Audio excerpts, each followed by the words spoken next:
여러분 안녕하세요. 오늘 공부할 주제는 성폭력 함께 예방하기입니다. 학습 목표는 성폭력의 개념을 알 수 있다. 성폭력 위험 상황을 알아보고 대처 방법을 실천할 수 있다입니다. 여러분이 만약 다음과 같은 상황에서 부탁을 받는다면 어떻게 해야 할까요? 친구야, 몸이 불편해서 그러는데 이것 좀 차 안에 실어줄 수 있니? 잘 보셨나요? 모르는 사람이 몸이 불편하다며 물건을 차 안까지 옮겨달라고 부탁하는 상황입니다. 여러분은 이런 상황일 때 어떻게 하실 건가요? 아마 도와주고 싶을 거예요. 하지만 이런 방법으로 어린이를 유인해서 납치하여 성폭행을 하거나 여러 범죄에 악용되는 경우가 많이 발생하고 있습니다. 오늘은 성폭력을 예방하기 위해 평소 우리가 어떻게 대처해야 하는지에 대해서 알아보도록 하겠습니다. 오늘의 학습 활동은 활동 1, 성폭력 위험 상황 대처하기, 활동 2, 나쁜 비밀 알리기입니다. 여러분, 성폭력이란 무엇일까요? 잘못된 성 가치관을 가진 사람들이 동의 없이 성과 관련된 다른 사람의 권리를 침해하거나 성적 자기 결정권을 존중하지 않는 말과 행동을 하는 것을 성폭력이라고 합니다. 즉, 상대방의 동의 없이 강제로 몸을 만지거나 자신의 몸을 보여주거나 성적인 말이나 행동으로 상대방이 수치심이나 굴욕감을 느끼게 하는 언행을 말합니다. 성폭력은 다양한 상황에서 발생하고 똑같은 위험 상황이라도 가해자나 주변 환경, 흉기 유무에 따라 달라질 수 있습니다. 따라서 성폭력 피해를 예방하기 위해 여러분들은 다양한 상황을 예측하고 대처 방법을 연습하여 당황하지 않고 침착하게 대처하는 것이 무엇보다 중요합니다. 다양한 성폭력 위험 상황에서 어떻게 대처해야 하는지 함께 생각해 봅시다. 첫 번째 상황은 친구가 허락 없이 내 몸을 만지는 상황입니다. 이때 여러분은 어떻게 해야 할까요? 동의 없는 신체 접촉은 성폭력입니다. 너의 그런 행동이 나를 불편하게 한다. 하지마. 라고 단호하게 거절해야 합니다. 만약 단호하게 거절했는데도 친구가 계속 이런 행동을 반복한다면 담임선생님, 부모님 또는 도움을 받을 수 있는 어른에게 도움을 요청합니다. 아는 사람이 데려다 주겠다며 차에 태우려고 합니다. 어떻게 해야 할까요? 아는 사람이라도 부모님의 허락 없이는 절대 타지 않습니다. 부모님은 여러분과 사전에 약속하지 않고 아는 사람한테 여러분을 데려와 달라고 하지 않아요. 부모님이 다쳤다거나 바빠서 너를 데리러 왔다고 해도 부모님께 확인하기 전에는 믿으면 안 되겠죠. 성폭력 피해 사례를 보면 아는 사람에 의한 피해가 80% 이상을 차지하고 있습니다. 모르는 사람보다 아는 사람이 오히려 성폭력 가해자인 경우가 더 많음을 꼭 명심하세요. 강제로 끌고 가려고 할 경우에는 안 돼요, 싫어요, 도와주세요 라고 큰 소리로 외치세요. 근처에 사람들이 없다면 사람들이 많은 쪽으로 뛰어가서 큰 소리로 도와달라고 하세요. 혼자 엘리베이터를 탔는데 갑자기 낯선 사람이 탔어요. 어떻게 해야 할까요? 낯선 사람과 단둘이 타지 말고 이상한 느낌이 들면 바로 내립니다. 먼저 가세요 라고 말하고 다음 엘리베이터를 기다리도록 합니다. 엘리베이터를 탈 때는 비상시에 비상 버튼을 빨리 누를 수 있도록 버튼에 가까운 위치에 탑니다. 길을 가던 어른이 나에게 도움을 요청해요. 어떻게 해야 할까요? 어려울 때 서로 도와야 착한 어린이라는 생각에 고민에 빠지게 될 거예요. 하지만 고민하지 마세요. 어른들의 문제는 어른이 알아서 잘합니다. 여러분들은 어른들을 도와주지 않아도 괜찮아요. 전 길을 잘 몰라요 라고 말하고 도움을 요청하는 사람 가까이 다가가지 않습니다. 다른 어른께 부탁하세요 라고 말하고 그 자리를 피해야 합니다. 지하철에서 누군가 내 몸을 만져요. 어떻게 해야 할까요? 하지 마세요! 라고 크게 말하고 주위의 어른에게 도움을 요청합니다. 도움을 요청할 때는 누군가를 콕 집어서 얘기하는 것이 좋아요. 저기 빨간색 옷 입은 아저씨, 저 좀 도와주세요.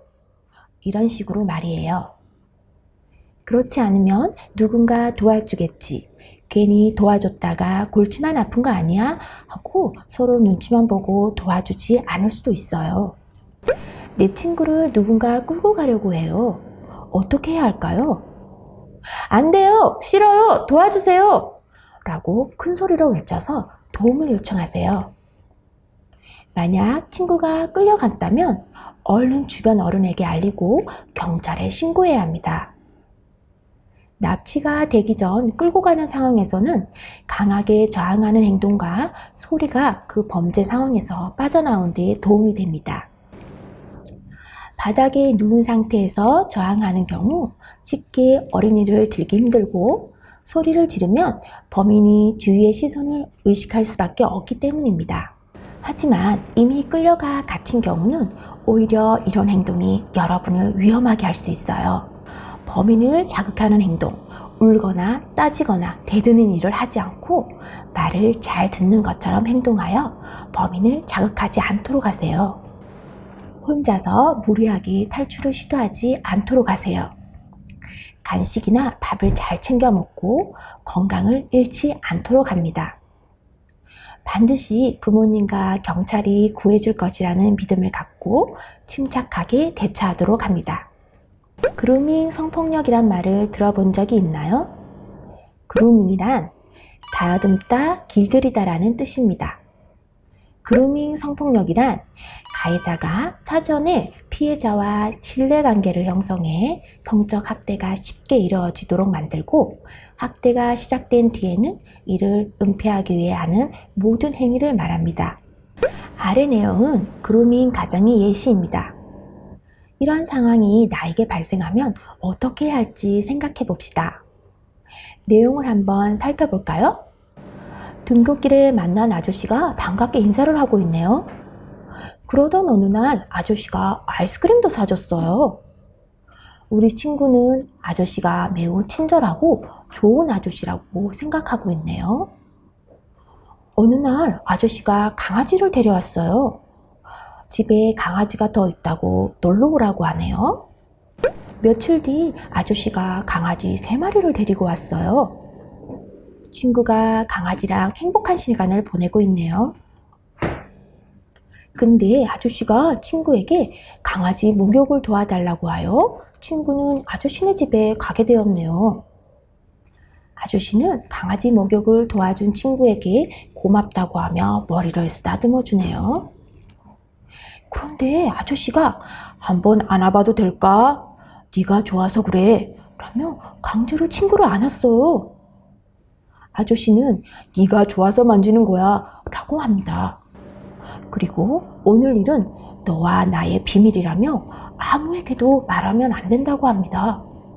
친구는 이 비밀을 지켜야 하는지 어떻게 해야 하는지 고민하고 있네요. 이런 상황이 나에게 발생하면 어떻게 해야 할까요?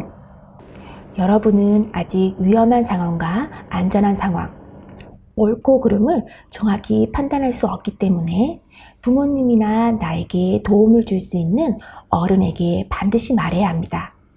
만약 여러분이 이 사실을 부모님에게 알리지 않으면 그 아저씨는 계속 친구들에게 이런 나쁜 범죄를 계속할 것입니다. 아저씨가 여러분에게 한 행동이 범죄임을 알게 하고 처벌을 받을 수 있도록 어른에게 도움을 요청하세요. 그리고 평소에도 부모님에게 오늘 하루 동안 무슨 일이 있었는지, 누구를 만났는지, 어떤 사람과 무엇을 했는지를 항상 얘기하세요. 성폭력이 발생하면 어떻게 해야 할까요? 규정 속도를 지키며 운전하고 있는데 반대편 차선의 차가 중앙선을 넘어 나의 차와 부딪혀 사고가 났다면 경찰에 신고해야 합니다. 교통사고를 일으킨 사람은 처벌을 받아야 합니다. 그리고 나는 병원에서 치료를 받고 차 수리비도 보상받아야 합니다. 성폭력도 교통사고와 마찬가지입니다. 성폭력은 누구에게나 갑작스럽게 닥칠 수 있습니다. 이는 나의 잘못이 아닌 상대방의 잘못입니다. 성폭력을 당했을 때는 불안해하지 말고 침착하게 대처해야 합니다. 성폭력이 발생하면 어떻게 해야 하는지 구체적으로 살펴볼까요? 첫째, 안전한 곳으로 가서 가족이나 선생님 또는 친구에게 연락합니다. 가능하면 빨리 112, 1366에 신고하고 원스톱 지원센터, 해바라기 센터에 가서 진료를 받습니다. 둘째, 성폭력 당시 주변 상황이나 가해자에 대한 것을 잊기 전에 그림이나 글로 자세히 적어둡니다. 셋째, 병원에서 진료를 받기 전까지 성폭력의 모든 증거를 남겨둡니다. 여러분, 오늘 수업 유익하셨나요? 오늘 수업의 주요 내용을 정리해 봅시다. 나의 몸은 나의 허락 없이는 아무도 함부로 만지거나 볼 수 없습니다. 예상하지 못한 성폭력 상황이 닥쳤을 때는 당황하지 말고 침착하게 대처해야 합니다. 부모님이나 믿을 만한 어른에게 도움을 요청해야 합니다. 수고하셨습니다. 감사합니다.